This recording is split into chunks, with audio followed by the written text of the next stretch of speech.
Ladies and gentlemen, good evening and welcome back to our channel once again. And it is my hope and prayer that the video is going to find you guys in good health. Personally, I am fine, as you can see. Kisumu is fantastic. And maybe you could also let me know where you're watching the video from, the county or the country, in case you are out of the republic. And for this particular video, kindly let me know the name of the specific county you are currently watching the video from. Like in Kisumu here, it's currently raining.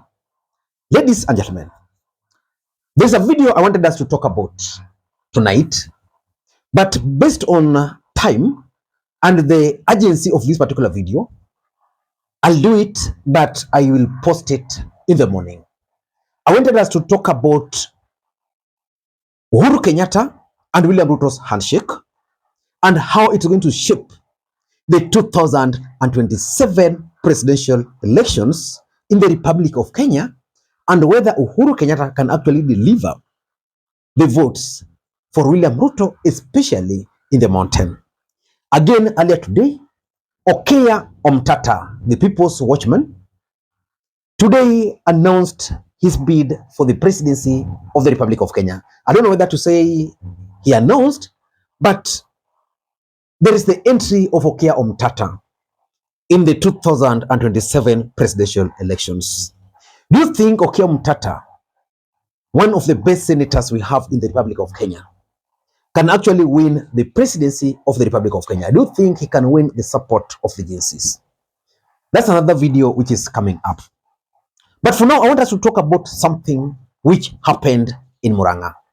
For those who follow the politics of the Republic of Kenya very closely, I think last week there is an MCA who passed on from or in Murang'a County. And William Ruto sent his condolence messages. And of course, in an ordinary circumstance, William Ruto would have attended this event. He had actually planned to attend this event. But William Ruto was briefed by the intelligence that the ground was hostile for him, and therefore he did not make it.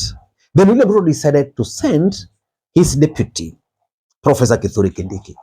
Again, the intelligence briefed them that the situation on the ground was not good for both Ruto and Kindiki. So Kindiki did not represent the president as was earlier planned. So Kindiki sent someone to go to that funeral with his message of condolence. I don't know why Kindiki decided to send someone and not to use the local leaders there, either the Speaker of the County Assembly of Muranga or even the governor. Ideal person would have been the governor for Muranga. That did not happen. So Kindiki decided to send his aide or one of his handlers or his representative to go and read his speech. The guy was not even allowed to utter any word after the word Kuthure Kindiki. Deputy President, you can know in sawa. I called the hakui neke.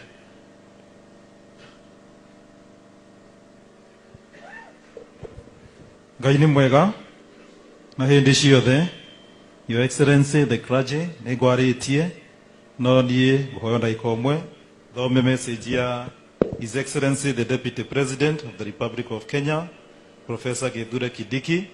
This is to the family of our departed brother and colleagues, Honorable Wainaina, to the great people of Muranga, fellow mourners, ladies and gentlemen. To the great Dome to Makigete Tafadari. It is with heavy heart and great sorrow. Goria. Praise the Lord. Bwana Yesu asifiwe kanisa. It is always good to be humble before the Lord. Kindly hand over the Thank you very much to the family. We allow the governor to give his speech for the glory of the Lord. Bwana asifiwe. Amen.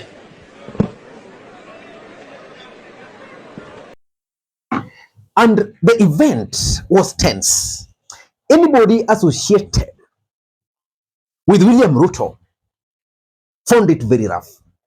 But anybody associated with the former Deputy President, Rigathi Gachagua, was wildly cheered. Like the senator for Murang'a was widely cheered. Moses Kuria, the former cabinet secretary, was literally ejected from the podium. Moses Kuria used the occasion to try and talk bad about Rigathi Gachagua, because you all know that Rigathi Gachagua and Moses Kuria were not very good friends. So when Rigathi Gachagua was impeached, Moses Kuria was very happy. And Moses Kuria was just trying to remind the Mourners, and I think he was right, that in 2022, he, Mwangi Kiunjuri, and William Kabogo advised the Mountain to enter into government with their own political party.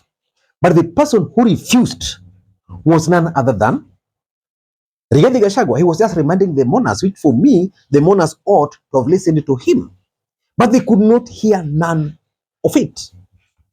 Akera muthuri ni ngora ni gucoka gwitu ucio ni kirimu mundu ndoraga hindi ya magetha mutumi uria mugi oraga hindi ya mahanda akareka gacungwa goke ti thero twe mura kwaria ni kwaria kwaria ni kwaria tahana tariange kwaria ni kwaria Jesu neryo ritwa riake nowe mutuhoeri Ngai uhoro ucio naguo niguo wa magegania ati tungihoya Ngai ndangirega kuigua o muthenya twe yaeto cia mutino kanake tonge makio ne oriro ire toto mwirema. So in this video, I want us to do a critical analysis about the Murang'a burial incident.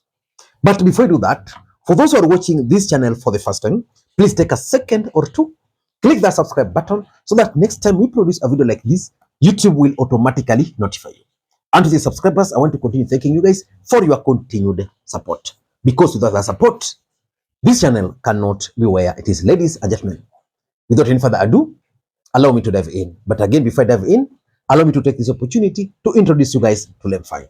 LendFi is a mobile money app for users in the UK, Canada, and the United States of America to send money back to Kenya. They offer the best exchange rates, and the money will be delivered instantly into your M-Pesa account, Airtel Money account, and of course, if you want, directly into your bank account. You can use the link in the pinned comment to download the app. Ladies and gentlemen, without any further ado, let us now dive in straight to my analysis of the events in Murang'a today. In my own considered opinion, I want to make the following conclusion. Number one, in my view, the impact or the aftermath of Rigathi Gachagua's impeachment is currently being felt in the mountain. The truth of the matter is that the mountain, during the public participation, opposed the impeachment of Rigathi Gachagua. William Ruto and his allies went ahead and impeached Rigathi Gachagua. And William Ruto's allies from the mountain were the loudest. And because the mountain was against that impeachment, there's nothing they could do to save Rigathi Gachagua, because their elected representative had a different opinion about Rigathi Gachagua. So now they are expressing their anger. And I want to assure you, moving forward, the ground is going to be even worse than it is today. Because William Ruto decided to appoint Professor Kuthure Kindiki to replace Rigathi Gachagua. So far, based on the events which happened in Embu, I don't think Kindiki will be able to persuade the mountain to his side. Of course, a day in politics is a very long time, and probably that can explain why William Ruto is working day and night to secure the support of Uhuru Kenyatta. But the truth is, what we are witnessing in Mount Kenya, the heckling, is as a result of the aftermath of Rigathi Gachagua's impeachment. Number two, if you talk to anybody from the mountain, they actually feel that William Ruto has betrayed them. Of course, William Ruto has betrayed them, but I don't know whether it's true, because I've always told you here that in politics you have only two constants, which is betrayal and interest. Maybe the interest of the mountain and those of William Ruto currently are not converging, but the mountain feels very strongly that William Ruto has betrayed them in so many ways. Let me explain to you the ways. Number one, they believe that by inviting Raila Odinga to work with William Ruto has betrayed them. Why? Because William Ruto is the one who told them to vote for him and to reject Uhuru Kenyatta, because Uhuru Kenyatta was working with Raila Odinga, and Raila Odinga was a devil. William Ruto spent time, resources, and even propaganda on the mountain just to persuade them or to convince them how Raila Odinga was a bad man. You know, sometimes people can can find themselves in a very awkward situation. Someone comes and tells you that, you know, Raila is a very bad man. Please don't vote for him. Then you go ahead, you don't vote for him. Then you go to sleep. When you wake up in the morning, you find the same guy is the one looking for Raila Odinga. So what would you do? So the truth is, the mountain feels that William Ruto has betrayed them by working with Raila Odinga out of the Raila phobia, which William Ruto actually helped instill in them. So that's number one. Number two, William Ruto also made some unrealistic promises to the mountain. And because those promises cannot be realized, the mountain are now coming to their senses. That why did you allow us to frustrate Uhuru Kenyatta when Uhuru Kenyatta was doing A, B, C, D for us? So those empty promises, I can assure you, is what is going to bring William Ruto down. If you are to listen to William Ruto's speeches before the election and what he's doing today, especially for the mountain, I don't even know the last time William Ruto was in the mountain. Previously, William Ruto would spend all his time in the mountain. Just today, I was reading in the papers that one of the bishops had his house raided by the DCI just because he preached against the government. You see, things like those are what is making the mountain very angry and bitter with William Ruto. And of course, if you look at the state of economy, William Ruto convinced the mountain that their problems began and ended with Uhuru Kenyatta and Raila Odinga. That immediately was going to put the Bible down, poof, all their problems were going to end. Sadly for them, the reality is now here with them. The state of economy has gone the other side. Their businesses are collapsing. In fact, this is the moment, if you want office spaces, which you could not find in some malls in town, which would charge you like millions of Kenyan shillings just to get a very small space, this is the time, because those spaces are currently empty. Businesses are closing down. And Kikuyus or the mountain are known as business people. So they are very bitter and they are very angry with William Ruto because they feel William Ruto has betrayed them. Number three, the divorce, which some of us predicted between the mountain and William Ruto, is now happening. And that's why we are hearing the noise. It's actually noisy, and we're likely to see casualties in the name of William Ruto's allies. The truth of the matter is that by 2027, none of William Ruto's ally from the mountain will even be able to go to the ground. Currently, almost all of them are hiding. Let me ask you, where was Anne Waiguru when William Ruto was in Embu? Where was she? The ground is hostile. Why do you think Ndindi Nyoro never attended this funeral? Yeah? The truth is, the ground is hostile. The divorce between Ruto and the mountain, it was predicted because there is nothing ideologically that connected William Ruto and the mountain. What connected them was the lies. And the moment the truth comes out or came out. Number four, I think there is also a feeling in the mountain that the people they voted for, who are William Ruto's allies, are actually betraying them. And because they can't reach some of these guys, they are hiding. Now they are finding opportunity in heckling the allies of William Ruto and also William Ruto and his team like what happened in Embu, what we witnessed today. The members of parliament allied to William Ruto were not there. I remember when, was it when Rigathi Gachagwa's brother or somebody died?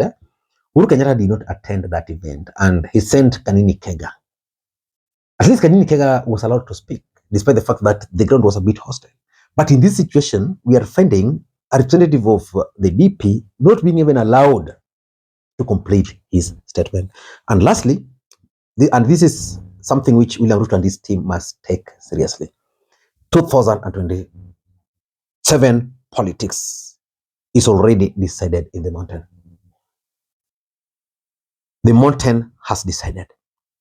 And the mountain will vote out anybody associated with William Ruto.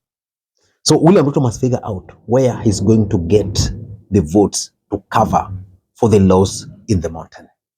Ladies and gentlemen, until next time, this is Lee Makwiny. Bye-bye.